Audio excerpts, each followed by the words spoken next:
This is Fieldsports Channel News. DEFRA is kicking the general licences can down the road. The UK Environment Agency says that the slimmed down general licences system for controlling pest birds put in place last year will now expire on the 31st of July 2020, not the 29th of February. This gives civil servants 5 months to find a solution to the legal challenge by Chris Packham's group, Wild Justice. It's now the problem of new DEFRA Secretary George Eustace MP, who comes from a farming and shooting background, shown here enjoying an antler throwing competition. That's awkward. Mr Eustace won't be allowed to do that sort of thing under new rules promised by Boris Johnson. Johnson promises to ignore his own consultation into the import and export of antlers and horns and end hunting tourism. The UK Prime Minister told Parliament his government would end the import into this country of trophies hunted elsewhere. Conservative MP Pauline Latham urges Johnson to be decisive in getting rid of importation of hunting trophies into this country, particularly of endangered animals, without acknowledging that hunting tourism saves endangered species all over the world. Meanwhile, veteran British explorer Sir Ranulph Fiennes says people who go overseas to hunt are bullying bastards. Thanks to Per Holmseth for the story. DEFRA is reassuring the game shooting community that it is unlikely to ban game bird release in the coming months. Wild Justice has launched a legal challenge to end the release of pheasants and partridges in the countryside. DEFRA says there will be no sudden knee-jerk reactions following the ongoing review of releasing game birds in designated sites in England. DEFRA Minister Rebecca Powell says it's not in DEFRA's view realistic to expect measures to be implemented before summer, autumn 2020. A video has been shared on the Hunting for Truth social media accounts showing a hunt saboteur pelting a rider from the Flint and Denby hunt with a stone. The masked perpetrator was part of a group of at least 8 who were filming and threatening the hunt. They call themselves hunt monitors, not hunt saboteurs. There have been fresh calls to protect livestock from sea eagles. The birds are preying on healthy lambs and ewes on the west of Scotland, leaving surviving ewes too traumatised to mate. The birds were introduced in Scotland in the mid-1970s. Sheep farmer John Gillies from the Isle of Raasay near Skye says the impact these huge birds have is devastating, not just on the animals they attack, but the stress they cause to the people looking after them. Lax has published what it calls a map of cruel sports.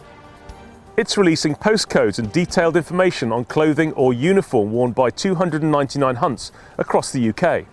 Despite Hunt's efforts to enjoy trail hunting within a law that was written by Tony Blair by Lax, the anti-hunting organisation calls them all illegal hunts. A world-famous sporting shop in Scotland closes permanently this month. After 149 years selling fishing and hunting equipment, Malach's of Perth will close its doors. Owners blame the death of the high street.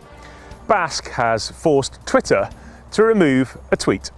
After SNP Pete Wishart went to a Basque evening at a deli, anti-shooters branded Basque as environmental vandals. Basque asked Twitter to remove the tweet and then instructed lawyers. Twitter removed the tweet and apologised. A wildlife trust has sacked one of its wardens for his pro-hunting views. Wiltshire Wildlife Trust sacked former huntsman Peter Loxley-Smith from his position as a woodland warden on the request of local hunt saboteurs. The trust also posted the sacking on the Hunt Saboteurs Facebook page and named Mr Loxley-Smith, which led to death threats against him from animal rights activists. Brilliant. Thanks to Gemma Moore for sending in the story. British shooter and pest controller Ryan Murphy is doing a walk for charity. Here shown making his appeal to his Instagram followers, Ryan is walking Offers Dyke under 12 days to raise money for Prostate Cancer UK. He has asked the Fieldsports community to get behind the cause. Anyone who donates £10 between now and the 1st of March is entered into a draw to win a night's boar shooting. You can donate using the link below. It's the first time we've seen it, an FAC that allows you to buy a rifle but not shoot it. A shooter who asks us not to name him says he received his new FAC from his local constabulary, but there are no conditions that allow him to shoot, and he is forbidden from buying ammunition. He can buy a 1.7 HMR and a 2.2 moderator, and that's all. So, what do they expect you to do with the gun? Just look at it. Put it on the wall. A Russian schoolboy has been killed after a rifle went off in a car. A family friend had placed the gun between the seats of the vehicle. A speed bump caused it to go off, shooting the boy in the stomach. He was rushed to hospital but died later. The US state of Virginia has rejected a weapons ban bill. Virginia Governor Ralph Northen's push to ban the sale of rifles, including the popular AR-15, failed after his fellow Democrats turned down the proposal.